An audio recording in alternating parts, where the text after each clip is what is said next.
ሰላም ጤና ይስጥልኝ ውድ የተከበራችሁ የቡና ሚዲያና ኮሙኒኬሽን ቤተሰቦች የሰዓቱን ዘገባዎች እናሰማለን። አማኑኤል ኃይለኝ ወደ ዝርዝሩ አልፋለሁ። በቅድሚያ ማቤት ዜናዎች። አዲሱ የጤና ዘርፍ እቅድ መስተጓጉሎችን በብቃት ለመቋቋም የሚያስችል መፍትሄዎችን የያዘ መሆኑን ጤና ሚኒስቴር ገለጸ። ከውጪ ኢራን የነዳጅ ዝውውሩን ካቆመች 20 እጥፍ የከፋ ጥቃት ይጠብቃታል ሲሉ ዶናልድ ትራምፕ ተናግረዋል። ኢራን ዳግመኛ ሀገር ሆና እንዳትገነባም እናደርጋታለን ሲሉም ዝቷል። ወደ ዝርዝር ዘገባዎቹ አልፋለሁ።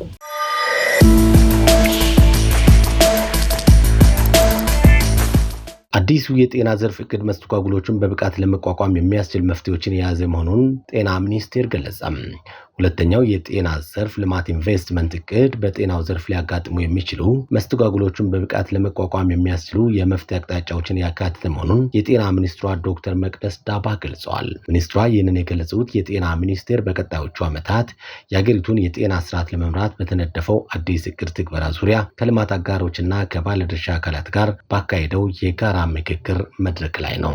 ከዚህ በተጨማሪም ጥራት ያለው የጤና አገልግሎት ለሁሉም ዜጎች ፍትሃዊና በተመጣጣኝ ሁኔታ ለማዳረስ ማድረግ የእቅዱ ዋነኛ ትኩረት መሆኑንም አስገንዝበዋል።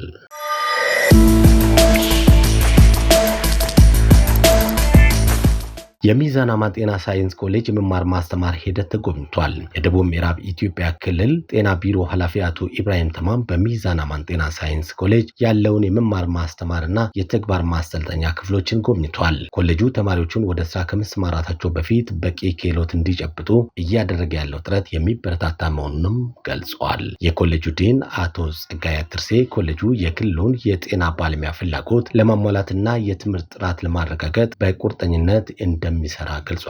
የደቡብ ምዕራብ ሚዲያ ኔትወርክ ዘግቧል። በቤኒሻንጉል ጉሙዝ ክልልና በማዕከላዊ ኢትዮጵያ ክልሎች የከተሞች አገልግሎት አሰጣጥ ዲጂታላይዝ የማድረጉ ተግባር ውጤት እያመጣ መሆኑ ተገለጸ። የክልሎቹ የዘርፍ ስራ ኃላፊዎች ለኢዜአ እንደገለጹት የአገልግሎት አሰጣጡን ለማዘመን የተገልጋይነት እርካታን ለማሳደግ በትኩረት ሲሰራ ቆይቷል። የማዕከላዊ ኢትዮጵያ ክልል የከተማና ኮንስትራክሽን ቢሮ ምክትል ኃላፊ ጨምር ኃይሌ እንደገለጹት በክልሉ የአገልግሎት አሰጣጡን ወደ ዲጂታል ስርዓት ለማስገባት ሰፊ ስራዎች ተከናውነዋል። በተመሳሳይም በቤኒሻንጉል ጉሙዝ ክልል ከተማና መሰረተ ልማት ቢሮ የከተማ ልማት ዘርፍ ምክትል ኃላፊ ኢንጂነር ቢፍቱ ጎሹ በክልሉ ከተሞች የአገልግሎት አሰጣጥ ለማዘመን ጥረት እየተደረገ መሆኑን ገልጸዋል። በተለይም በመሬትና በገቢዎች ዙሪያ ያሉ ፋይሎችን ወደ ሶፍት ኮፒ የመቀየር ስራ እየተከናወነ መሆኑን ጠቅሰው የተቀናጀ አገልግሎት ለመስጠት የሚያስችለው መሶብ የአንድ ማዕከል አገልግሎት በ8 ማዕከላት ለማስጀመር እንቅስቃሴ ተጀምረዋል ብለዋል።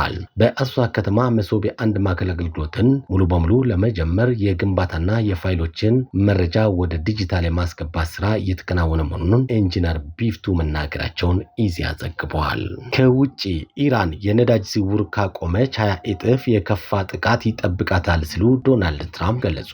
ኢራን ዳግመኛ ሀገሯን እንዳትገነባም እናደርጋታለን ሲሉም ዝተዋል። የአሜሪካው ፕሬዝዳንት ዶናልድ ትራምፕ ኢራን በሆርሙዝ ወሽመጥ በኩል የሚደረገውን የነዳጅ ፍሰት ለማደናቀፍ የምትሞክር ከሆነ አሜሪካ እስካሁን ከወሰደችው እርምጃ በ20 እጥፍ የሚበልጥ እጅግ ከባድ ጥቃት እንደሚሰነዘርባት አስጠንቅቀዋል። የትራምፕ ማስጠንቀቂያ ዋና ነጥቦች ኢራን የነዳጅ ዝውውሩን ካገደች እስካሁን ከደረሰባት ጥቃት በ20 እጥፍ የሚበልጥ ከባድ ምት ይደርስባታል ብለዋል። አሜሪካ በቀላሉ ሊወድሙ የሚችሉ የኢራን ቁልፍ ኢላማዎችን በመምታት ኢራን ዳግመኛ እንደ ሀገር እንዳትገነባ እናደርጋለን ሲሉም ዝተዋል። ሞት፣ እሳት እና ቁጣ በላያቸው ላይ ይነግሳል ሲሉም ዝተዋል። ትራምፕ ይህ የአሜሪካ እርምጃ የሆርሙዝ ወሽመጥን ለሚጠቀሙ እንደ ቻይና ላሉ ሀገራት የሚሰጥ ስጦታ መሆኑን ገልጸው ዓለም አቀፍ አድናቆትን እንደሚጠብቁም አመላክተዋል። ይህ መግለጫ ትራምፕ በመካከለኛው ምስራቅ ለሚገኘው የነዳጅ መስመር ምን ያህል ትኩረት እንደሰጡም ያሳያል ተብሏል። ቻይናን በስም መጥቀሳቸው ደግሞ ቤጂንግ በኢራን ላይ ጫና እንድታደርግና የአሜሪካ በቀጠናው ያለው የበላይነትን እንድትቀበል ለማድረግ የታለመ ዲፕሎማሲያዊ ስሌት እንደሆነም ተንታኞች ተናግረዋል። የኢራን ዳግም ሀገር ሆኖ አለመገንባት የትራምፕ ማስጠንቀቂያ ቴህራንን ያስፈራራታል ወይስ ለከፋ ጦርነት ይጋብዛታል የሚለውም አጠያቂ መሆኑን ዘገባዎች አመላክተዋል። የሰዓቱ ዜናዎች ይህንን ይመስላሉ። ከማጠቃላችን በፊት አበይት ዜናዎችን በድጋሚ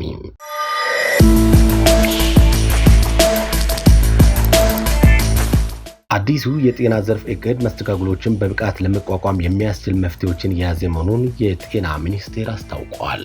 ኢራን የነዳጅ ዝውውሩን ካቆመች 20 እጥፍ የከፋ ጥቃት ይጠብቃታል ሲሉ ዶናልድ ትራምፕ ገለጹ። ኢራን ዳግመኛ ሀገር ሆና እንዳትገነባም እናደርጋታለን ሲሉ መዛታቸው አበይት ዘገባዎቻችን ናቸው። አማኑኤል ነበርኩኝ። ጤና ይስጥልኝ።